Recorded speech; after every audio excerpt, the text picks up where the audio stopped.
Top Trending Anime of Winter 2025 Season Part 2. A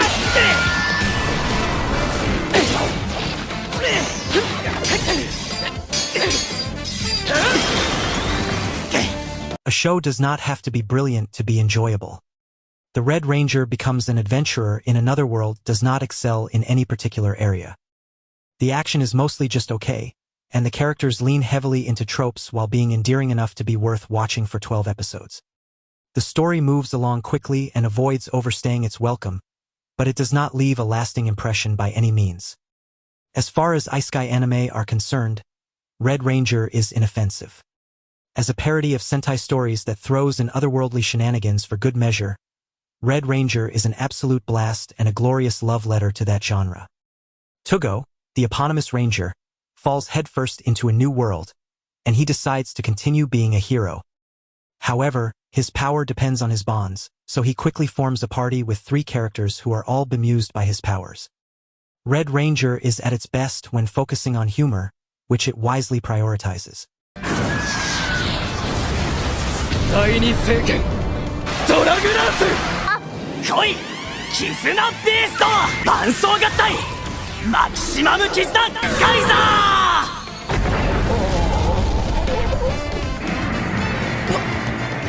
ーなんだこれは俺は中村照明この春沖縄に来た好きな人もできてあキャンさんヒーナおじさん好きだからね Every once in a while, an anime comes around that serves as an ad for a Japanese prefecture. 2024 had Hokkaido Gals Are Super Adorable, a decent enough anime that started as a cute romance before gradually introducing unnecessary harem elements. Winter 2025 decided to highlight another part of Japan, with Okitsu taking place on Okinawa Island. Once again, this story revolves around a teen guy who has recently moved from Tokyo and quickly finds himself under the guidance of a few local girls. In this case, Teruaki spends his time with Hina, whom he has a massive crush on, despite struggling to understand her dialect. Fortunately, Kana is around to translate Hina's words, allowing Teruaki to follow along. However, Kana has very obvious romantic feelings for the male lead, which threatens to complicate matters. While the love triangle might suggest an infusion of melodrama, Okitsu mostly avoids that, opting to be a carefree slice of life that primarily highlights Okinawa's beauty and culture. All 3 leads are likable as well, although Kana is the star of the show as she gets the most attention out of the 2 girls.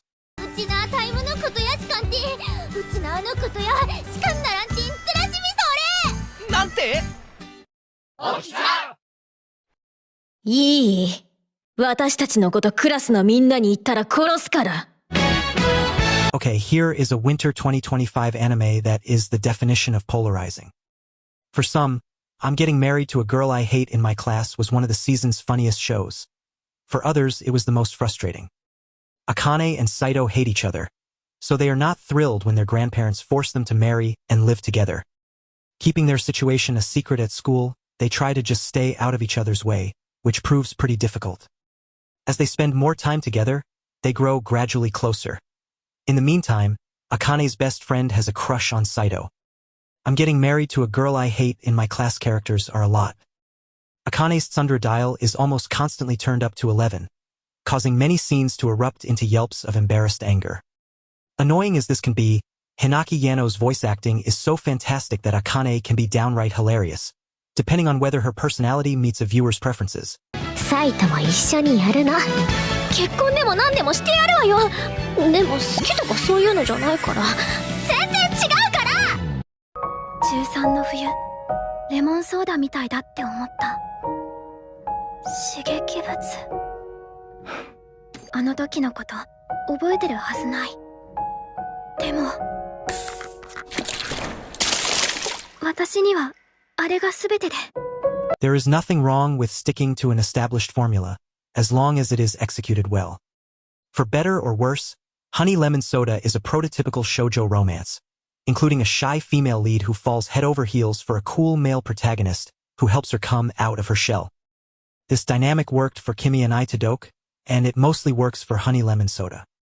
While not constantly reaching the same heights as that romance classic, the Winter 2025 anime is nevertheless consistently entertaining and, more importantly, gets better as it moves along. While the main romance between Uka and Kai underpins nearly everything, Honeylemon Soda wisely also highlights the former's budding friendships with her other classmates, granting her agency in the development of those connections. Although likable enough, Kai is very much the standard romance male protagonist who is both really sweet but oddly abrasive. And his relationship with Uka only flourishes during the final few episodes. The animation also has some great moments, particularly in episode 11. 石森優香高校1年生春呪いがほどけるそのレモンソーダでスキル発動がいつまでも倒されないから産業地獄が終わらないんだよクソがDo you enjoy overpowered protagonists? Do you enjoy dungeons and fantasy tropes? Well, I may be a guild receptionist, but I'll solo any boss to clock out on time might be the show for you. Alina just wants to lead a quiet life while working her 9-to-5 guild receptionist job, but she ends up always having to do overtime as the adventurers take forever to complete dungeons. So, once she is randomly bestowed with a godlike hammer, she starts to destroy bosses while trying to keep her antics secret. She develops a friendship with one of the strongest guild leaders, and gradually finds herself having to get more involved with quests. Guild Receptionist starts with a few pretty funny episodes, before settling into a bog-standard fantasy action routine. The latter is not handled terribly by any stretch of the imagination, but it is also not that unique or interesting considering OPMCs are so common nowadays. Alina is likable enough, but she is also the only interesting character in the series. 謎の冒険者だ攻略が行き詰まってるダンジョンのボスをソロ討伐するらしいこれで明日から定時で帰れるはず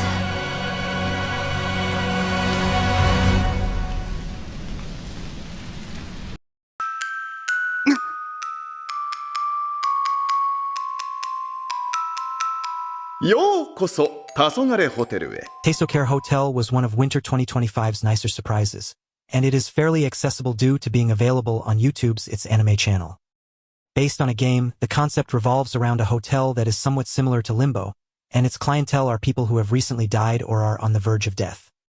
When they arrive, they have no memories, so they must use clues found within their rooms to remember who they are and why they are there.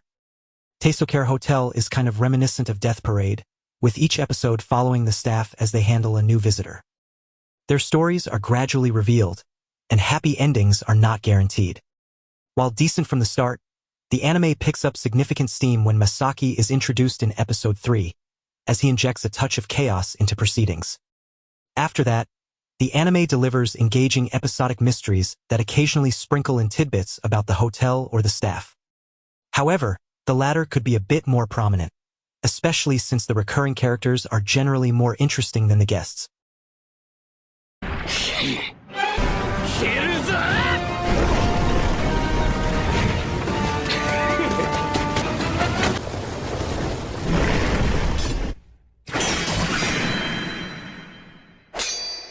Ishura does not play by conventional isekai or general storytelling standards.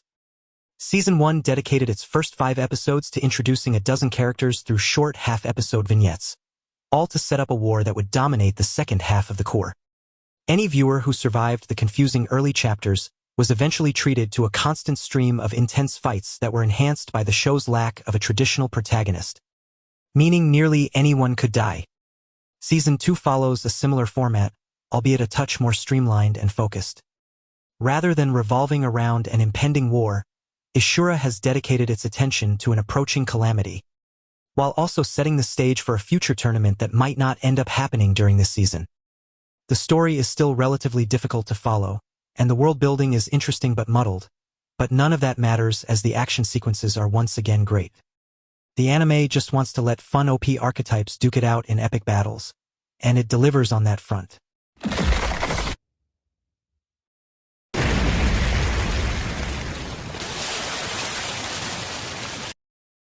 俺はこの会社に好きな人がいます。 Also known as Can You Keep a Secret, I Have a Crush at Work is somewhat difficult to track down due to not being available on a Western streaming platform, which is a shame as it was among Winter 2025's best romance anime.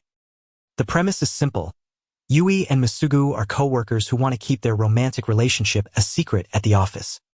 That pretty much covers everything, and the episodes chronicle their daily attempts to keep a low profile despite having a natural attraction to each other. Although surrounded by likable supporting characters, Yui and Masugu carry this show on their backs, and they are adorable. While they act cold toward each other at work, they are warm and supportive outside the context, making them a believable couple. As a slice-of-life rom-com, I Have a Crush at Work is relentlessly cute. なぜこの乙女ゲーム世界に52歳の公務員である私富田林健三郎が転生してきたのか。Suggested by the title, From Bureaucrat to Villainous Dad's Been Reincarnated, is effectively a parody of the villainous trope, with a middle-aged dad finding himself stuck in a world based on an otome game. While no stranger to otaku culture, Kenzaburo is not particularly familiar with this game, so he mostly sticks to making educated decisions that rely on his fatherly instincts. From Bureaucrat to Villainous is simply delightful. As Grace, Kenzaburo ends up acting as a matchmaker for the heroine and her male suitors, all the while unknowingly building himself an accidental harem. The humor is on point and wholesome, while also not opting to constantly mock isekai or villainous tropes. The anime also makes clever use of the family that Kenzaburo left behind. 夢の意味なんて考えたこともありませんでした。愛している。でも私はこの世にただ一人の夢見の異能者で。My Happy Marriage was among 2023's standout romance anime, but Season 1 had room for improvement. The Winter 2025 sequel mostly ended up being of similar quality to its predecessor, albeit with a couple of improvements. For one, My Happy Marriage emphasizes a villain who is considerably more interesting than Season 1's, even though they both involve Mio's abusive family. Season 2 shines a brighter light on this world's more fantastical elements, with both Kyoka and Mio having to use their gifts during encounters with members of an organization that seems to have noble intentions on the surface. Although shrouded in mystery, the gifted communion proclaims to be interested in true equality by bestowing gifts to everyone, not just the elite families. If somebody enjoyed Season 1, they are likely to love its successor. Mio and Kyoka's relationship grows stronger with each passing episode, as is their willingness to display their love for each other. The former's gradual rise in self-confidence and self-love is also a sight to behold, adding an extra layer of emotion that complements the romance and action well. お初にお目にかかる工藤家当主臼葉家次期当主そして愛しの我が娘よ